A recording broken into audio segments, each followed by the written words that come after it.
Welcome to Pet Eats. My name is Amber Hamilton. I'm a biologist and chef at Ponce Bistro. Today we are enjoying the very historic and very fabulous Equinox Golf Resort and Spa. And we're also enjoying some very fabulous weather today after a long winter that seemed endless. So we're feeling very spoiled today. And speaking of, we're pretty much in the land of luxury at the Equinox Hotel here. And with me today is my guest, Richard Hom. He is the lead concierge at the Equinox Resort.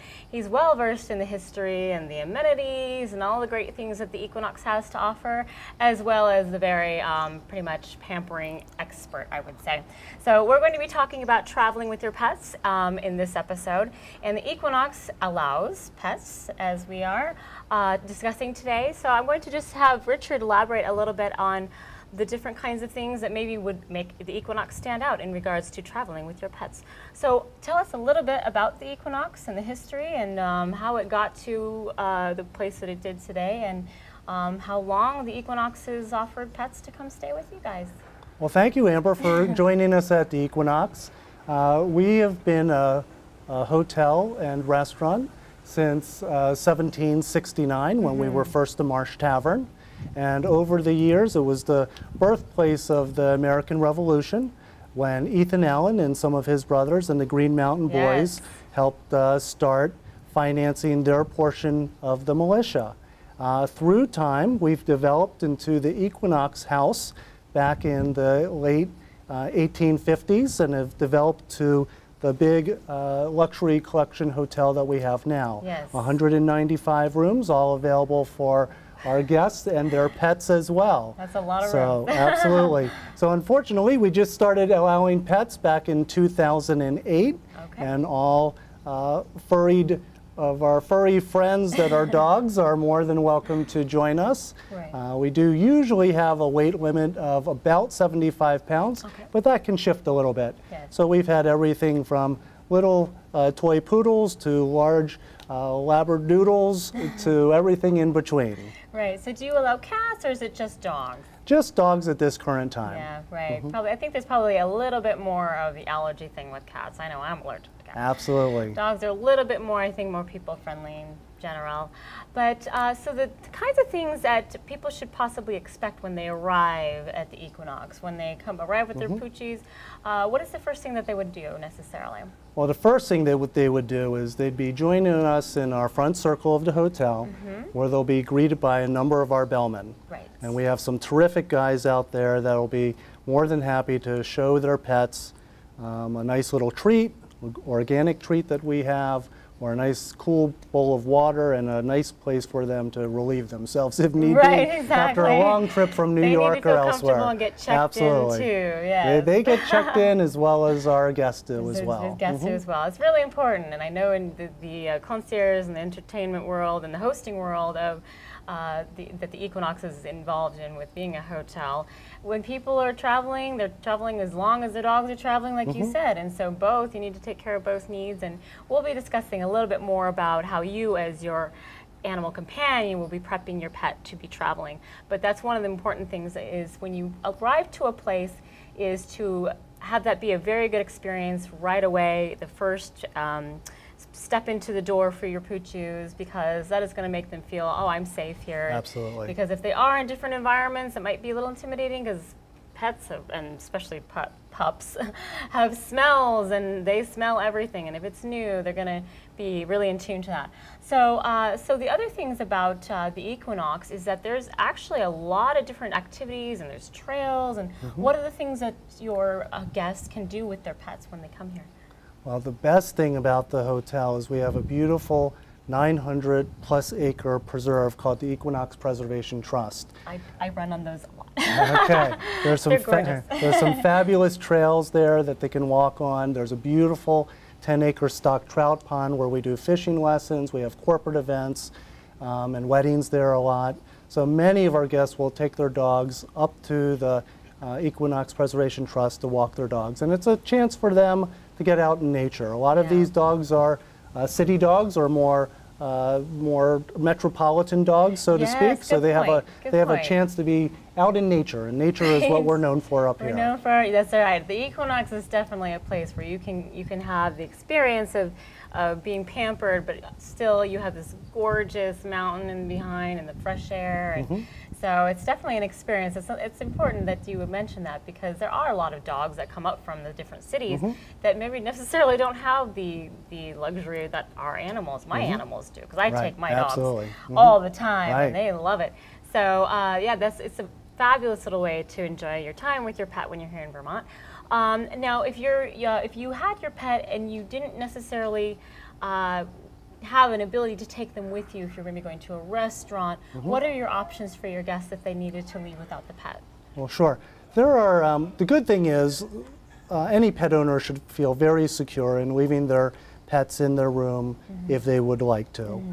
Certainly, while the hotel doesn't have a recommended or preferred pet sitter of choice, there are a lot of local providers who do provide those services. In town, such as Petcetera and Grateful Dog are two wonderful facilities, as well as a number of other individuals who help take care of pets. Right, and it's Vermont, so there's a lot of animal lovers in Vermont. So there's a lot of animal, I guess, hobbyists and sort of independent career specialists, if you would, in Vermont. And that is one of the things we'll be talking about a little bit more, is planning and knowing what your options are for leaving your pet or not. And that's important before you go somewhere, is to maybe look those things up. Sure, and absolutely. Contact them ahead of time, so that you might not get stuck going, oh, I want to go out to eat, but oh, what do I do with Fido? So that's a huge part of traveling with your pet, is planning. So in any traveling experience, whether you're traveling with your kids or traveling yourself, you always bring things that make you feel comfortable. Yes. So if I'm traveling with a little infant, I would probably bring his favorite toy. Probably. If I'm traveling by myself and I know that I'm not used to certain pillows, I might bring my own special pillow. So when I'm bringing my little furry four-legged friend Fido, I'm certainly going to bring things that he would like as well. Definitely. That might be his favorite toy, that might be his favorite little bed, that may be his favorite crate that he's used to sleeping in. Those things bring those comforts of home to the Equinox to make this his second home away from home. Home away from home. That's a really good way to put it. Definitely. Anything that animals can recognize as their own surrounding while they're traveling is a big thing, good plus. So that's very important. Is there anything that might just stand out from the Equinox as opposed to other places that in Vermont in general, or in regards to pets and staying here? Well, the biggest thing is the entire staff is very pet friendly, and we go above and beyond to try to make sure that everyone's stay, whether that's human or canine alike, are treated in an equally fabulous way. So everyone gets that special attention. They all get greeted by their names. They all get a little pet on the head. Maybe not you, even the guests, but I know. Even the guests, but just especially the pets. Sometimes it's okay with me. I feel good. I feel special. Sometimes I might feel like my dogs get more attention. They may. That's okay. So yes, the Equinox is definitely professional, experienced people. They are all about giving you anything you need in the moment, and I think that's definitely what makes the Equinox stand above and beyond, and just having your extra attention in the middle of experiencing Vermont as well. Thank you, Amber. Thank you, Richard. Well, here we are in one of your great rooms. I think that our dogs are feeling a little luxurious, a little more than I would feel. They're the ones who's laying down and having some We've got a nice pampered dog on a big bed, and there are other pet beds that our friends over at Orvis have kindly provided to us at the Equinox. But we hope you have a great stay. And if you need any other help, just please let us know. This is fabulous. I think I want to stay here and have a dog bed too. It looks very comfortable. These are great rooms, beautiful views of the mountain or of the courtyards in between, and certainly our hiking trails and walking trails are very close by. Did you get all that down, Aster? I think you did. I think you did. He's ready to go. Good. He's ready to go. I'll see you later. The main focus in traveling with your pets is to keep them safe and comfortable. And keeping them comfortable, you want to keep them calm. And a great way to do that is to have a homemade treat on hand. So that's what we will be doing today in delving into the world of homemade treats and going over a little bit of the good versus evil in that regard. So I have put together a fabulous little morsel for our pets that is travelable. Now, we are doing a little biscuit that has mostly non-allergenic ingredients to it. We have a little bit of gluten-free brown rice flour, gluten-free oats, almond milk, an egg, and some peanut butter. Now, dogs don't necessarily have the peanut allergy thing going on that humans do, so we're pretty safe in that regard, and they love it. So it's something that we will be putting in there to entice them as well. Most of these ingredients are pretty much healthy. We have protein in our eggs. We have almond milk, which has a plethora of vitamins. It has some fabulous little ingredients that are great for different kinds of things, such as muscle and immune system and calcium. Even though milk is known for its calcium content, almond milk has it too. It also has a lot of vitamin D, and those two work together for that. Another great thing about almond milk is it has a lot of vitamin C, about 50% of the required daily for humans, so it's obviously going to be good for doggies too. There's vitamin B and iron and riboflavin, so it's a power kind of an alternative to milk. And one of the very important things that we are using almond milk for is that it does not have lactose. A lot of home sites and hobby sites for making food for your pets include things like cheese and garlic, and those are not good things for your pets. So in creating things for your pets that are homemade, you want to pay attention to those items, the things that basically you really shouldn't be giving to your pets. That's a great way to start. A fabulous little resource for that is PetWebMD. There's also the American Kennel Club and several other websites that are really easy access to those kinds of informations. But in our choice of ingredients for our doggy biscuits, I have specifically eliminated things that I know would basically be perishable. So you can take these with you and they pretty much keep a couple of weeks. That's another great thing about almond milk is that it is not going to be, it doesn't necessarily need to be stored in the refrigerator. So it is a great way to preserve your pet biscuits without actually preserving them with other kinds of non-healthy preservatives, if that works. If that makes any sense. And I'll just trip over my tongue a few times until I get all this right. So today we will be starting with our egg, because when you start with ingredients and you're making sort of cakey things, you want to start with your wet ingredients first because they mix easily. So we have 1 egg and we have about 1/2 cup of almond milk. Doesn't necessarily have to be a brand name, just something that works and is yummy. And you mix that up. I love doing things that my family used to do. My dad would love to use forks to mix things. And fork is like the blender. It's like the universal blender. And also, I like to use cups when we're going to be putting our little biscuits together, little shapes. It's just something that we used to do. When my mom used to make biscuits, we used to use a little cup, and that would form the little biscuits. So I'm reminiscing with my parents, and it's super fun. So the other thing we're going to be adding is our about 1.5 cups of brown rice flour, which is gluten-free, so low allergy in that potential. And you just want to mix it all up. It's just pretty simple.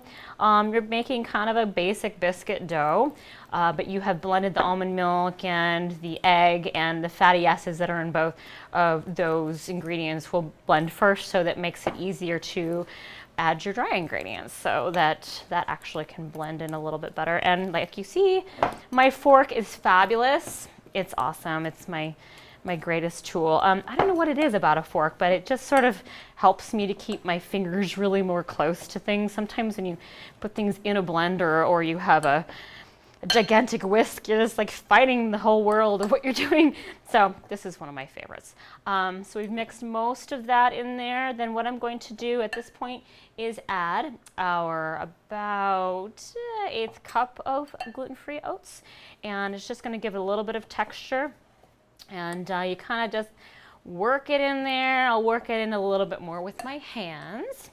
And because I love hands-on, it's like one of the best things about making food, and also making it for your pets, is the fun that people have when they're making food for their pets. Also with the pets, it's fun for them too. One of the great things, everybody talks about it everywhere, and you look at Discovery Channel and any kind of pet show or pet website, is just the ongoing problem of not really knowing what kinds of ingredients are in the treats that you're buying at the store.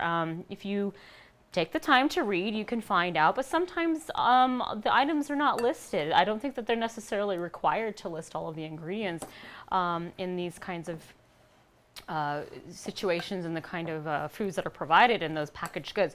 And then there's a lot of extras like preservatives and those sorts of things that are not necessarily great for your doggy. So this is a fabulous way to take control of that in your life, in your doggy world or your kitty world. Speaking of cats, this recipe can actually be for both cats and dogs.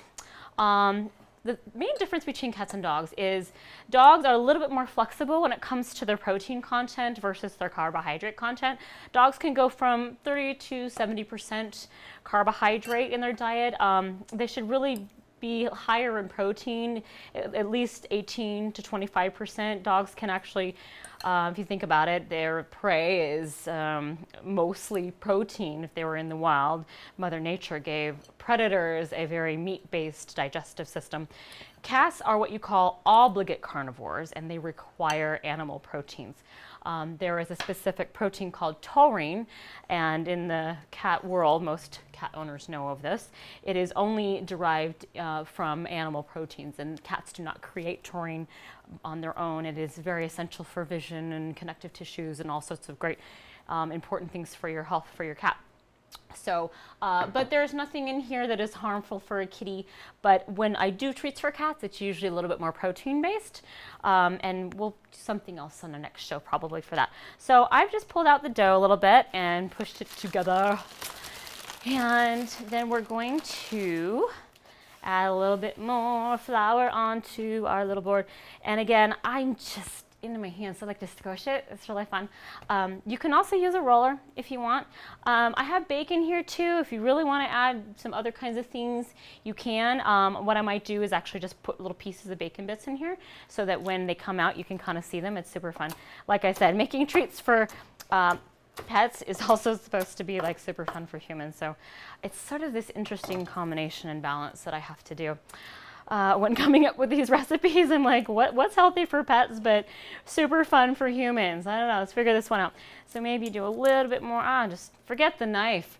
Forget the knife, just use your fingers and things. So snivelling, it's very much allergy season in Vermont right now. The trees just exploded. So that's kind of cute. These, I did not do that. I kind of left it as a generic basic, but you see it's a cute little size. They are quite yummy, and they're not super hard so that it's going to break the teeth of your poochies, because that's not good. Especially for my older poochie, and his teeth are kind of getting problems. So you kind of want to flatten this out relatively thin, because again, these are treats. They're not supposed to be your diet, your puppy's staple diet. It's supposed to be something that will help, like I said, keep them calm during your traveling, or you know, reward them for good behavior. One of the things in traveling with your pets is you don't want to have them traveling on an empty stomach, because that will make them upset and give them some nausea. So this is a nice way to kind of reward them for getting into the car and you know, getting comfortable and saying, okay, this is a good place for me. I'm getting fed treats. This is awesome. So we are using my rusty, trusty cup. Sometimes I have to pull it out a little bit, but I don't mind. It's just so much fun. Rusty, trusty. That reminds me of Bert and Ernie. I don't know if you guys ever listened to old Bert and Ernie records. And there was one where they were like in the jungle, and Ernie was referring to his rusty, trusty telescope. So we are just cutting out the shapes of our biscuits, and you see how cute it is with a little bacon on top. And it makes about, I would say, maybe a dozen, 2, 4, 6, a little over half dozen. You can, if you really need a lot of them, if you have a couple more doggies, and you can double this recipe if you need to. You can also make these and put them in the freezer and pull them out when you need them, which is also good. So we're pounding and we're pounding and we're pounding. And again, little things about traveling with your pets. If you're going to travel with your pet, it's probably the best to travel with your dog. But your dog. Don't travel with anything else. Don't travel with horses or pigs or cows. Anyway, side note, rabbit trail. Let's move forward. It's probably the best to travel in your car because flight is really, it's not that safe, especially when you get animals such as pugs and Persians, and they have that pushed-in nose. It's called brachiocephalic noses, and they can have oxygen deprivation. So if at all possible, avoid traveling in an airplane. And both PetWebMD and the American Kennel Club also recommend that too. When you are traveling with your poochies or your kitties, keep them restrained and don't let them be in the front row because then what would happen is like what happened to my sister one day, and her dog Sasha jumped into her lap and the car went boop boop over a cliff. Not a big cliff, she did survive, but she definitely has, can really feel the weather now in her wrist. It's like she has a barometric pressure indicator in her wrist from the accident of breaking her wrist. But if you really want that, maybe you should let your pets know. Don't do that. I'm tangenting so much. Actually, it looks like we need a couple more pieces of bacon in these. What do you think? Yeah, let's do that. I'm just answering my questions before I ask them. No, you have to go with what I say. It's my show.